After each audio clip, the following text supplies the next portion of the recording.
V minulom dieli sme zakončili jordánsku časť púte v meste Jeráš, z ktorého sme sa cez hory dostali k rieke Jordán a prišli cez hranice do Izraelu.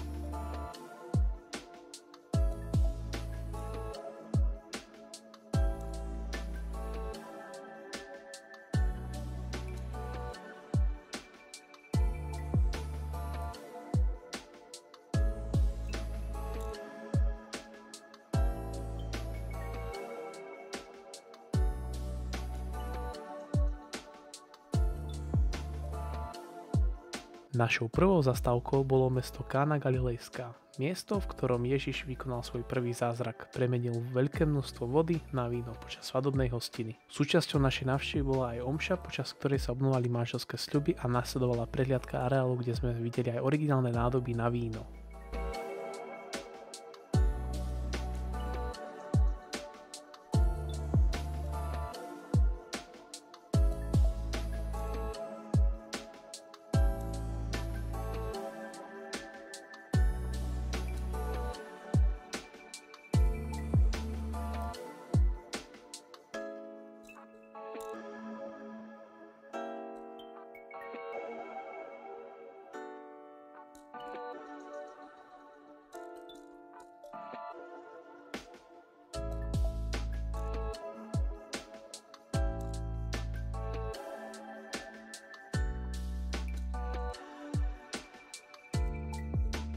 Po návšteve Kány Galilejskej sme sa presunuli do Nazaretu, kde bola na pláne prehliadka baziliky zvestovania. Na tomto mieste archaniel Gabriel informoval pannu Máriu o tom, že porodí pána Ježiša.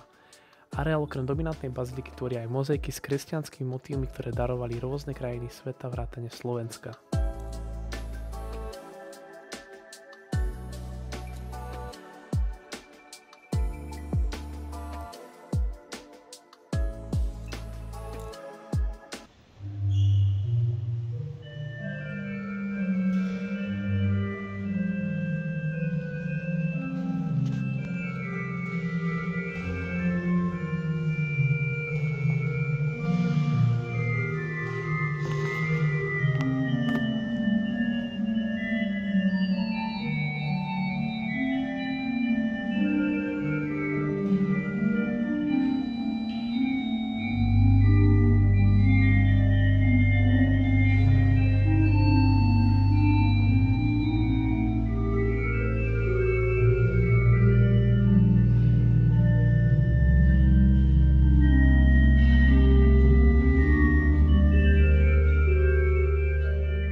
No a po dní na cestách som len zjedol večeru a išiel spať.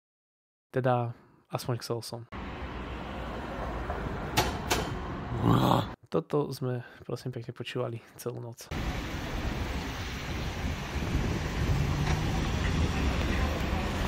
Čo? No? Vítajte v Nazarete. Včera sme boli na tom mieste. Nie, to je vlastne zbytočné hovoriť. Vítajte v Nazarete, práve na mňa niečo kvaplo. Dneska ideme na horu Tábor. A toto, ten retarder, ten kanál, kvôli tomu som nevedel celú noc spať. Super. Po besenej noci sme sa presunuli na horu Tábor. Na tomto mieste sa Ježiš premenil na vyšší stupeň, ak sa dá tak povedať, a zjavili sa s ním spoločne aj Eliáš a Mojžiš. Pred svedkami apoštolmi sa z oblohy následne ozvalo: Toto je môj milovaný syn, v ktorom mám zaľúbenie. Počúvajte ho.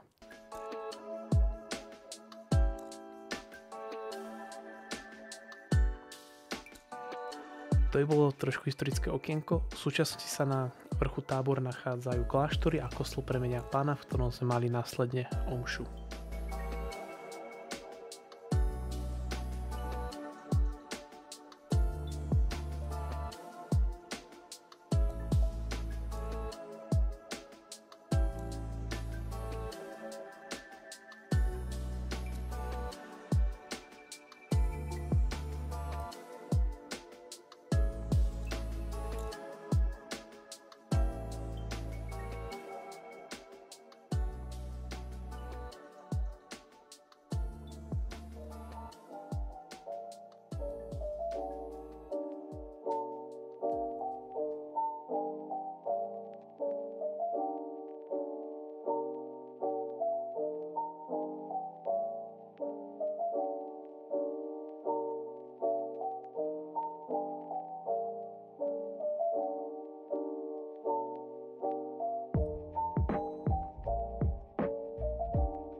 Z hory Tábor sa presúvame do mestečka Takbha, kde Ježiš rozmnožil ryby a chleby, čo bol jeden z jeho ďalších zázrakov.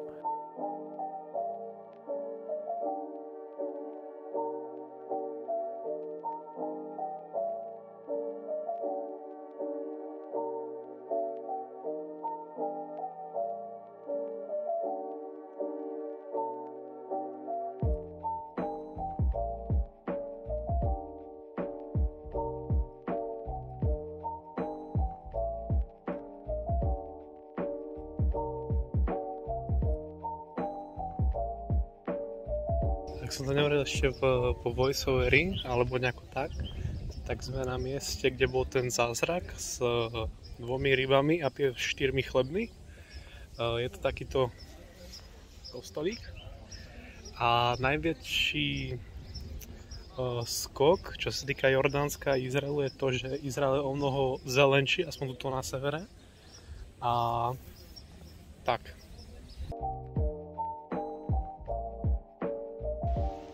Doslova jedno z najposvetnejších miest a som tu úplne sám.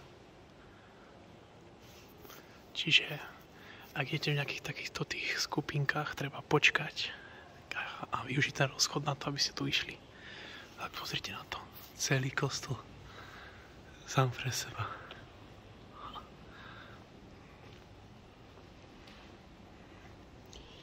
Ak si dobre pamätám, tak túto rekonštruujú mozaiku tých 2 chlebov, nie, 2 rýb a 4 chlebov. Tak.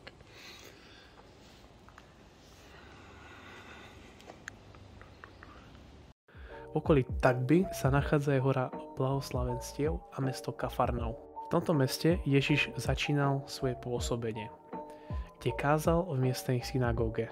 V tomto meste sa taktiež nachádza aj dom svätého Petra, ktorý práve v týchto miestach začal svoje nasledovanie za Ježišom spoločne s ďalšími učeníkmi.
Z Kafarnau sa presúvame na poslednú zastávku v okolí Galilejského jazera.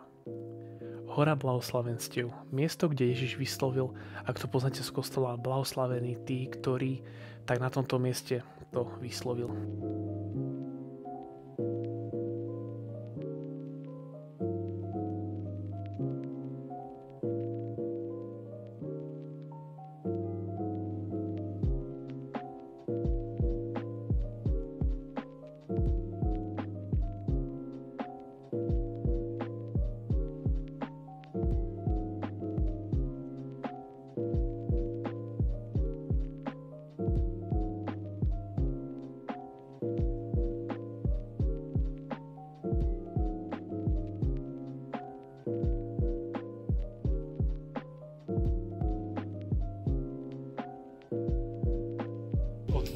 To bude si katol preč, idem potom. A nádher.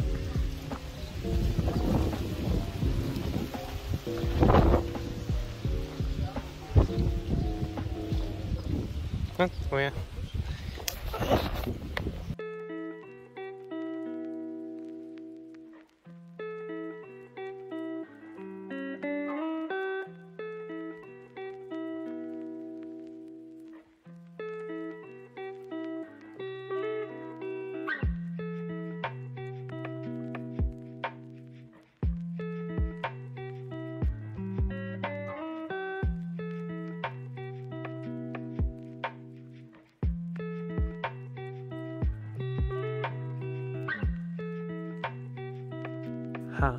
Nekončíme, čakala nás ešte jedna zastávka pod horou blahoslavenstiev, kostol primátu svätého Petra s nádherným výhľadom na Galilejské more.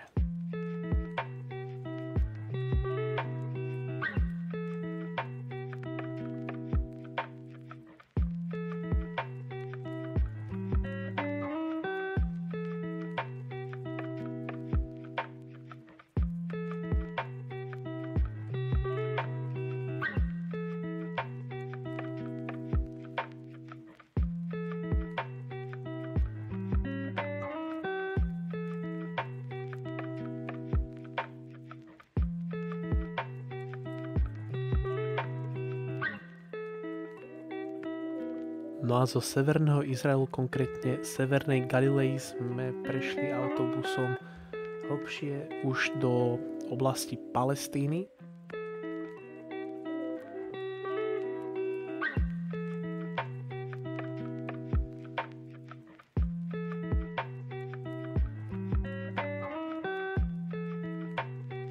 Zastavili sme sa taktiež v meste Jericho, ktoré je jedno z najstarších miest na svete, kde som mal možnosť ochutnať pravú originál oranžádu. A mal som aj možnosť si pokecať s miestnymi beduínmi.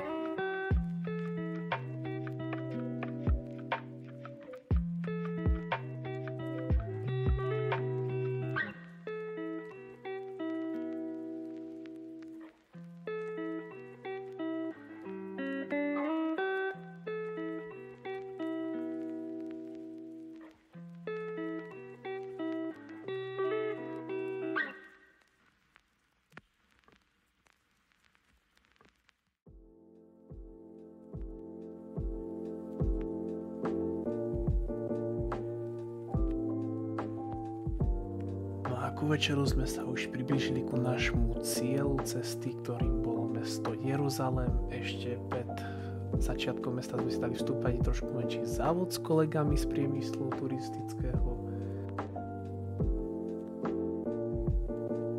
A po krátkej diaľničnej kontrole sme mohli vstúpiť do jedného z najposvetnejších miest až troch vier kresťanstva, judaizmu a islámu.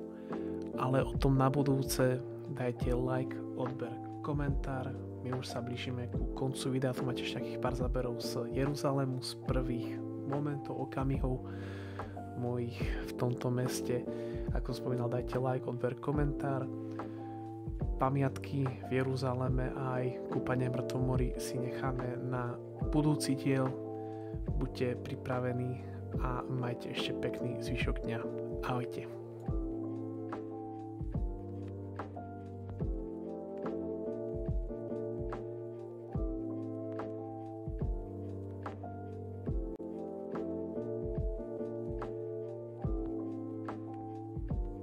OK ľudia, takže máme stredu večer, krátko po 8:30. Boli sme na večeri, čo sa týka stravy, nemôže sa sťažovať. Jediný, kto sa môže sťažovať, tak je. A následne záchod. Potom, ja som taký fetišista, ale cesty majú celkom pohodičke, lepšie ako u nás. Mi príde len bacha na tie retardéry a na šoférov, lebo čudujem sa, že ako mnohí majú tie vodičaky, ako ich mohli dostať. Čo sa týka zatiaľ so far so good, tak sa hovorí, avšak najviac sa mi páči takto, že Palestína a Jordánsko, zatiaľ Izrael je taký, že no nič, vidíme sa zajtra, čakám na turistiky, čiže ide sa spať.